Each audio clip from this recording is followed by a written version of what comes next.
Hey Shri Mataji everyone. A very good morning and welcome to the morning meditation.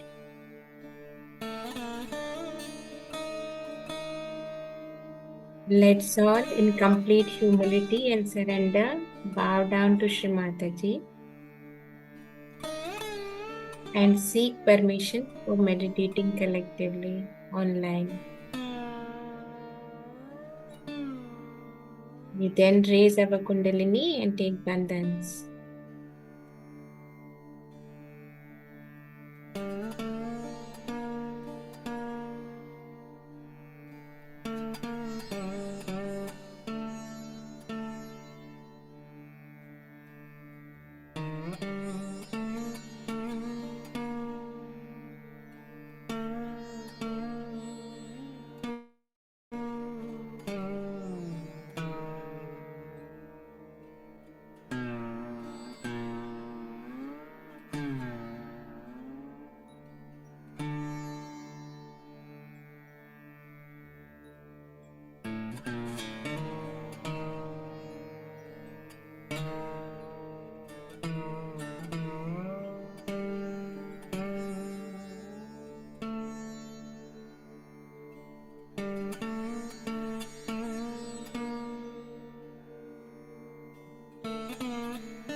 Let's bring our focus within on our Shushumna central channel.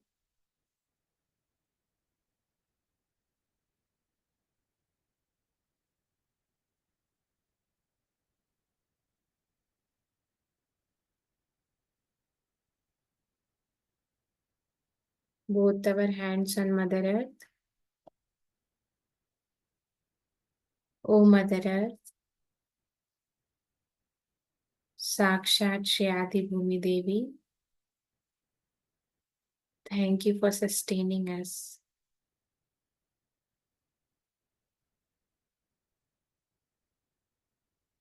Please ground me to reality.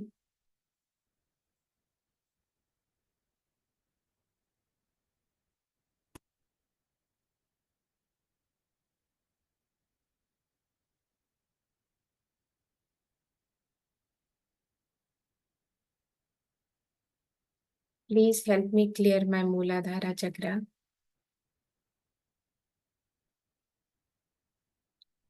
Make me innocent and wise like Shri Ganesha.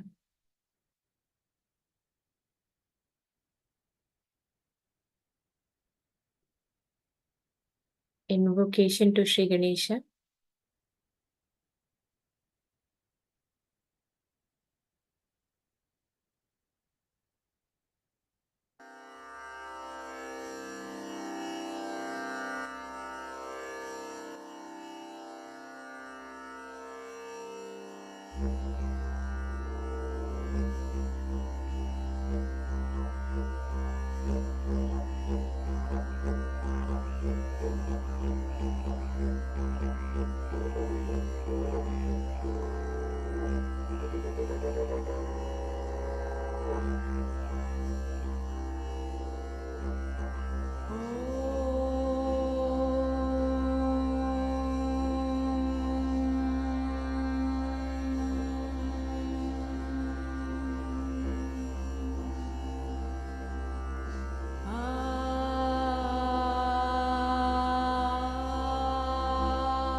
वक्रतुण्ड महाकाय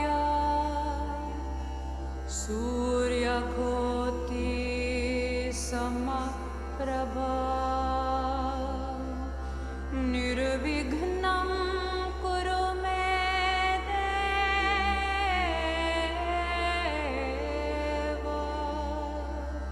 शुभकार्येषु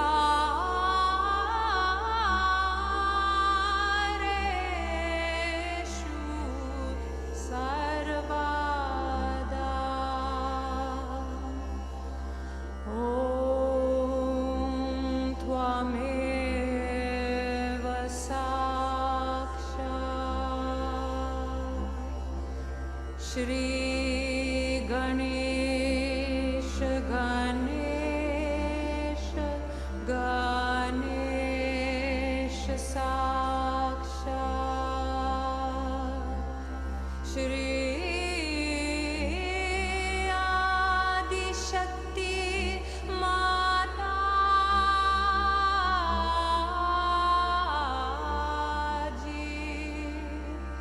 Shri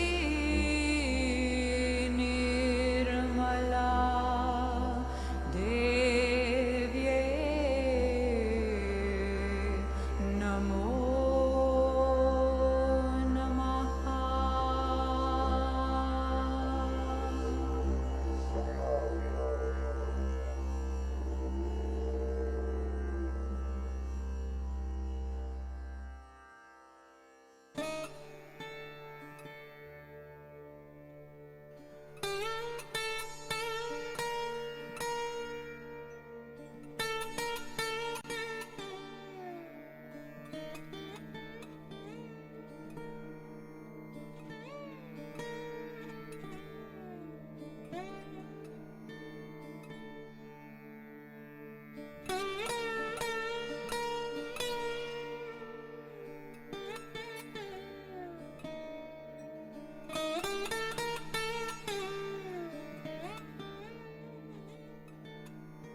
Let's bring our attention to Swadhisthana.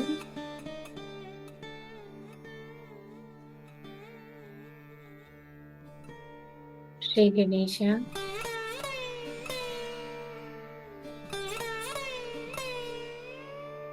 Please let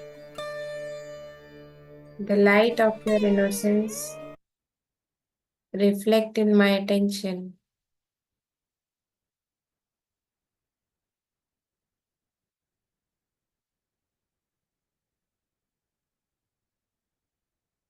Attention to Nabhi Chakra.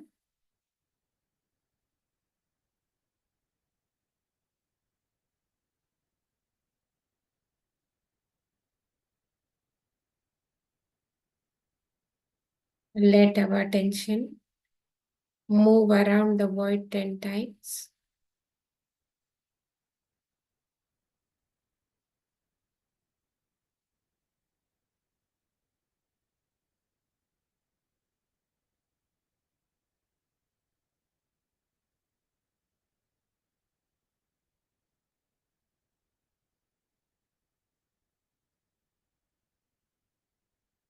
Attention to Anahat Chakra.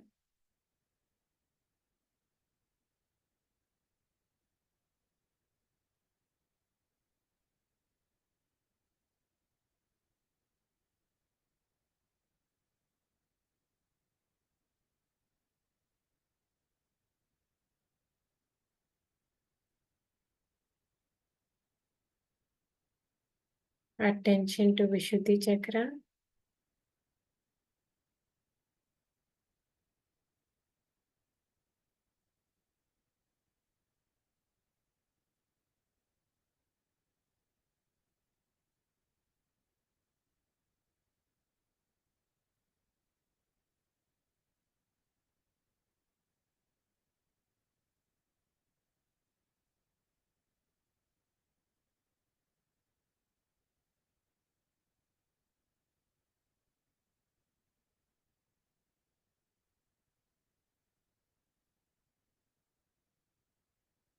Attention to Agya Chakra.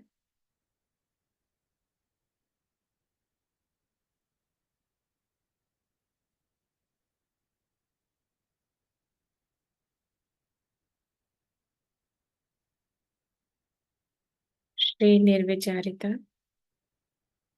Om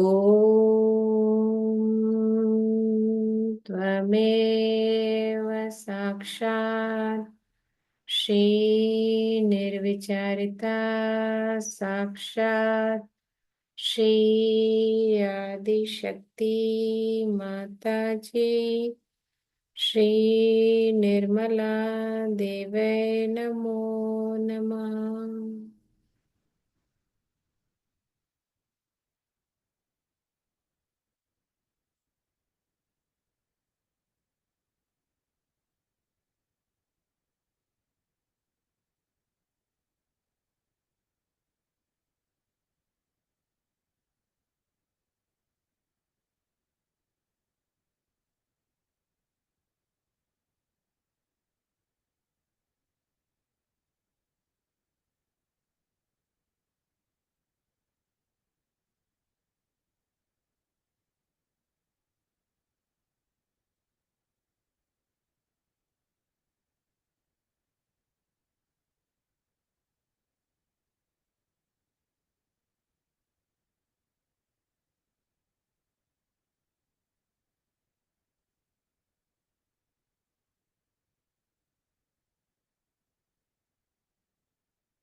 In this meditative state, let's absorb Shri Mataji's Amritvani on the Puja talk, Guru Principle.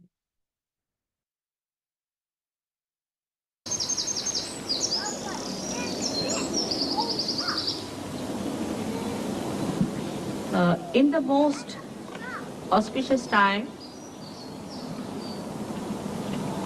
that is called as Krita Yuga,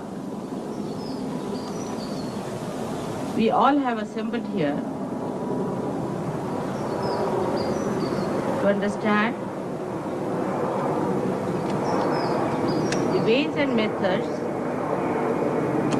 of establishing our principle of a master.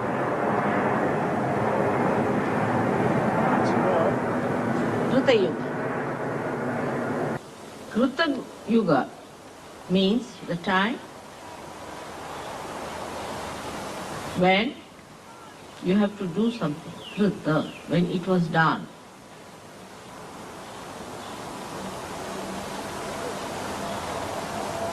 So, you are the channels of that doing the work of God.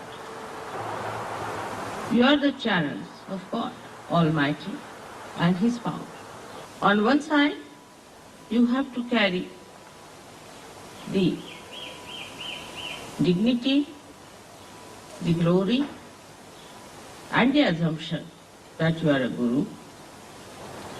On the other side, you have to be completely surrendered to your God Almighty. All your dignity, your authority comes from Him. And the third thing is that the way He has created this universe and you, in a mood of play, you have to see his play. So, a kind of mood that is cheerfulness should be really bubbling through you. So far, the idea of Guru was that such a person never laughs, never smiles, always in a temper. That was all right for Gurus who did not have to have any contact with the public but hang themselves with a string somewhere in the Himalayas. But here we are facing the entire universe, which has to receive the bubbling streams of your love. But that does not mean that you have to be frivolous, because you cannot be. The divine play is not frivolous, it is joyful. And the joy does not have that duality. So, to get to the establishment of your Guru principle, first we should know how it is destroyed. As it is, anything that is not looked after or maintained gets destroyed. If you do not pay attention, say, to these beautiful plants here, they will be destroyed. Even matter which is not attended to gets destroyed. So first of all, we have to know that we must be attentive and alert, that if we do not maintain ourselves, we will be destroyed. Because maintenance is not for maintenance sake. It is for stopping the destruction of your Guru principle. When we are negligent or lazy about it, we are responsible for destroying our Guru principle. So the attention that we have is to be given to the maintenance of this Guru principle. The Gurus have the capacity to maintain themselves and maintain others. In the beginning, when the Gurus tried to establish this maintenance principle, they put very, very strong rules and regulations. If you read Bible in the Levi chapter, you will find all the chariots that are described, which they are following now in Riyadh or in the Arabic countries. To maintain that principle within yourself, it's written in such strong languages, like such a person who does not do this should be killed to death. If such a person does anything wrong of this kind, should be killed by stoning.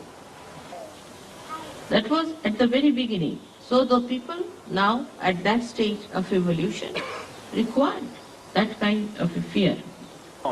This was not meant to in any way to insult or to harm or to take away the freedom of human beings. But it was meant for people to give a great idea of the importance of the principle of Guru within themselves. At that stage, they used the frightening methods, I should say, horribly dangerous time. At that time, people obeyed also. Then another evolutionary step took place where a stage started. People thought they must become austere and start maintaining themselves by tremendous austerity. So it was self-projected. It was not projected towards others, but projected towards themselves. We can say that the first wave started when the Guru, the primordial Guru, said that if you don't do this, then you will be killed. The second stage was where the disciples accepted this within themselves and started telling themselves that if we do not do it, we'll kill ourselves. Austerity started on the basis of wisdom and not on obstinacy. But then it became even fanaticism. So it went to one extreme. It started with the idea of maintenance.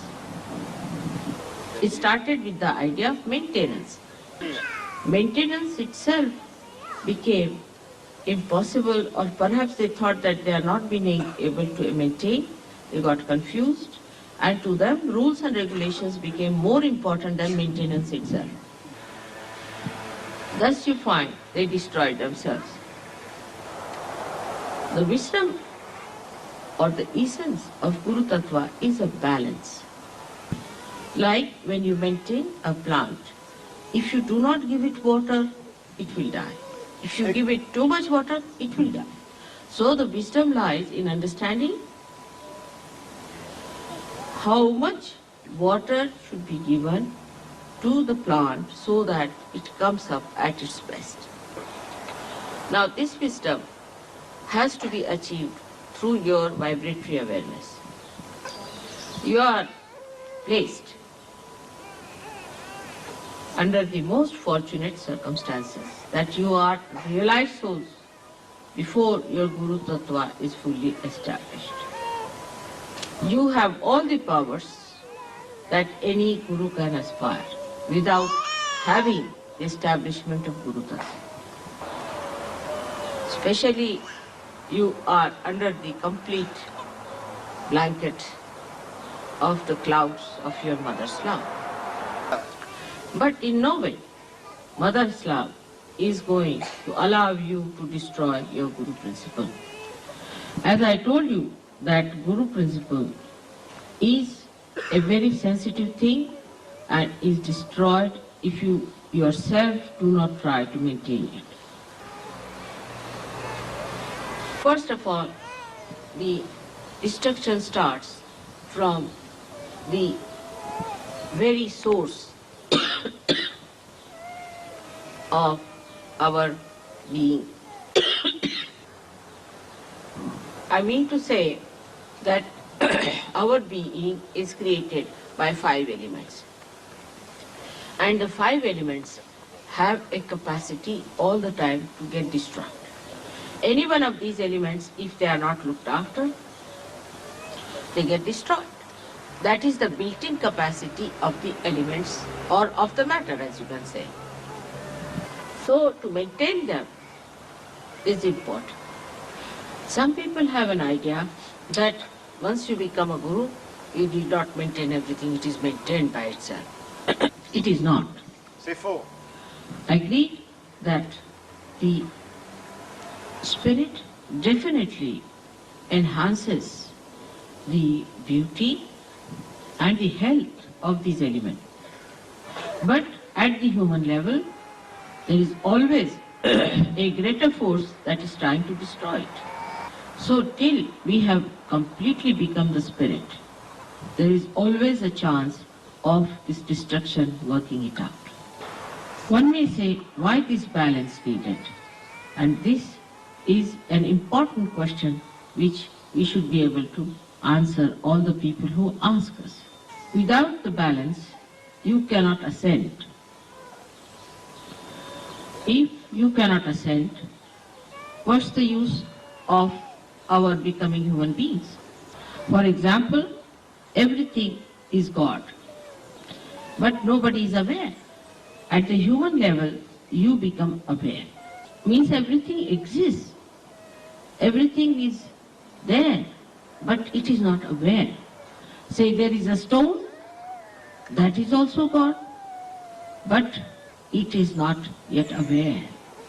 Like say, this area is completely dark and we are blind. There is nothing to be seen, to be felt or experienced when you are in that condition. Actually, one thinks that darkness is the truth, that ignorance is the truth. But when the sun comes up, and the light comes in, and your eyes open, you start seeing everything. You start becoming aware. So at human level, you are aware at the highest point. Now this awareness has to become the awareness of the spirit. That has happened to you. You have felt the spirit. But the balance is not there as yet. Your mother has pulled you out and made you that, but still there is imbalance inside. If you go slightly to the left, you can be destroyed. You go to the right, you will be destroyed. So you have to try both the things, as I have told you the methods, which I'll explain. First of all, you have to be austere with yourself. Just separate yourself from yourself. Separate yourself as a spirit and look at your ego and superego. Now you start watching the ego and superego. Do not maintain it. They are the destroying forces.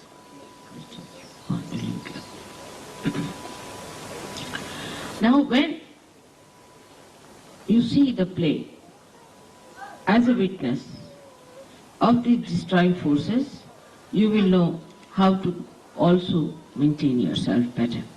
To separate yourself is easier when you take to austerity.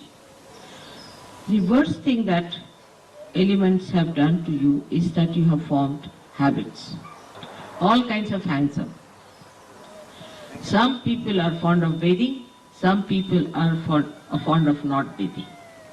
Some people are fond of getting early in the morning, 4 o'clock, and singing songs and waking up everyone, and some are good at sleeping till 10 o'clock. Some like very light colored dresses, some like very loud colored dresses. If you are English, then you want to have English style everything. Horrible insipid food. If you are French, you want to have wine little bit. If you are Italian, you want to have carbohydrates, too much. If you are Spanish, you want to have too much fats. If you are Indians, you want to have too much of spices. So to change this habit, you have to give first of all the extremes that you like. Now if you say that I like bland food, then you should say I must eat lot of chilies. If you say I like pale colors, then you wear very loud ones. Go from one extreme to another extreme to begin with. But I have seen people, when they go from one extreme, they get stuck up on the other side also. So we have to be in the center, not to the extremes. A man who is an avdhuta, the one who is a great master, can never be hanged up by any hangs up. He cannot be ruled by any ideas that I like this. He sees beauty in the lush greenery, and he sees beauty in the trees which are devoid of any leaves. Now the trend of getting to austerity in a very funny way has started in the West. Like, if you comb your hair, then you are no good. If you do not smell in the body, then you are no good. If you don't look like a pig, you are no good. All kinds of funny sort of ideas have crawled into the mind because they are going to the other extreme. But we have to learn from the nature. Nature dresses up itself when it has to beat the spring. And when it is the winter, it just gets completely undressed, I should say, because the leaves have to go to the Mother Earth and that the sun has to reach the Mother Earth. It is not attached to anything. Surprisingly, it is much more elemental than we are. While we who are spiritual should have no attachment. But this idea is also a mental idea, which is the worst attachment. It's a very funny attachment which makes me laugh. That's the biggest joker I've seen, that people get attached to mental ideas. It is like believing that whatever you think mentally will just happen to you. Say for a mental person, he has to go to picnic. He will mentally put in his mind he is going to take this, that and that. He may even open a file and write it down that I'm going to take this and this and this with me. And when he goes to the picnic, he'll find he's high and dry because he's not taken anything with him. It's all in the file. Your mother is good at speaking and she speaks to you, but it should not be your mental attachment. Like, yes, mother says so, and everybody discusses with such great enthusiasm, this is that, but it's not become part and parcel of your being. But it's a very common attachment nowadays, with all the people knowing about everything and having nothing.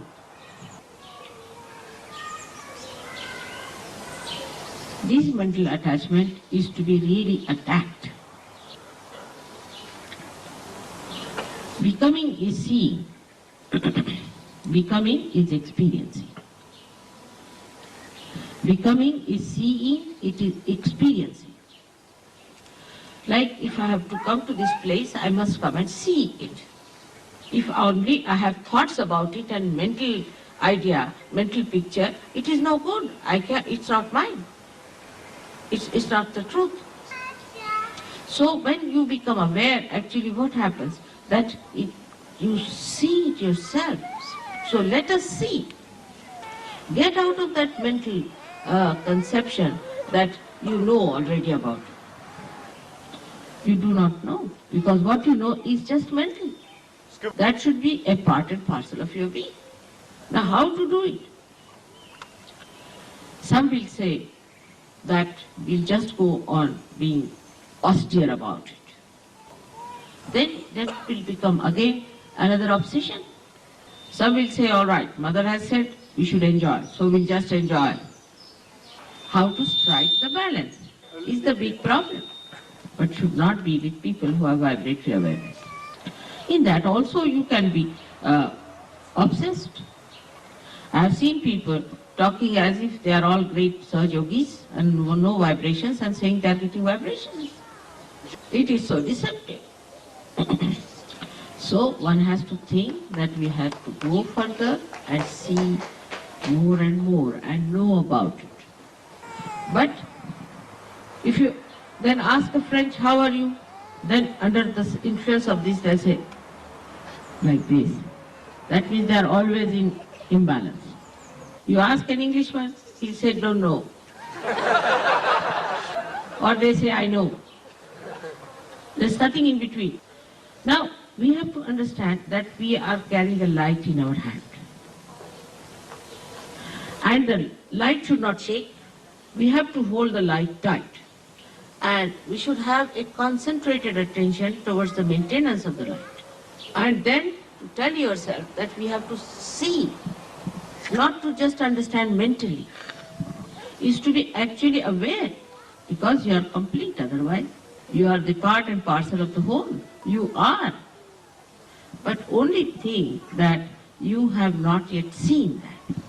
You have mentally accepted, but you have not become. Because mental projection comes from thought. That means you are at the level of the thought. You have to become thoughtless. But if you live on the basis of thought, then you are still below the Akachan. So all the thought waves must be stopped to begin with, and should say that, all right, let us see now. So from the Navi chakra, you come up to the Agya chakra. Then above that comes the third problem of destruction, is emotional. The emotional is a very subtle one. Like some people, Sahaja Yogis, will sit down with a guitar and will start singing as if they are all lovebirds. What is it? What is it? Come now, come. What has happened? Why do you cry? Come to me, come to me. All right.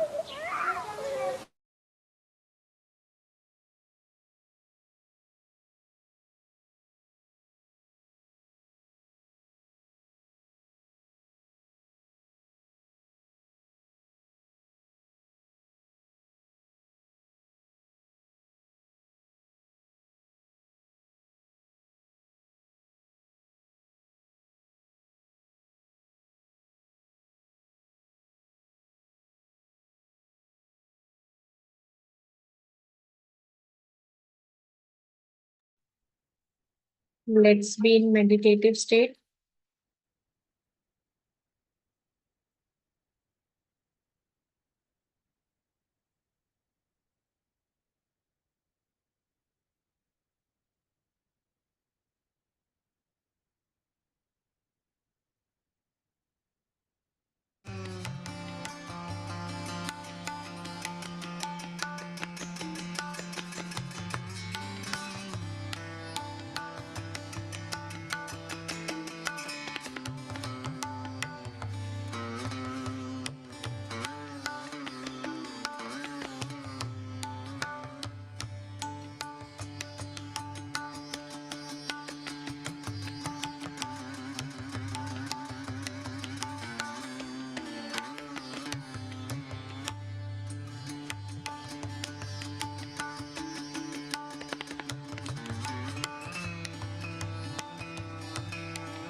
We can recite 3 Mahamantras.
Jai Shri Mataji. Let's all collectively offer pranams and thank for this collective session. We can then raise our Kundalini and take one dance. Thank you for joining everyone. Jai Shri Mataji. Thank you, Sister. Jai Shri Mataji. Have a normal day.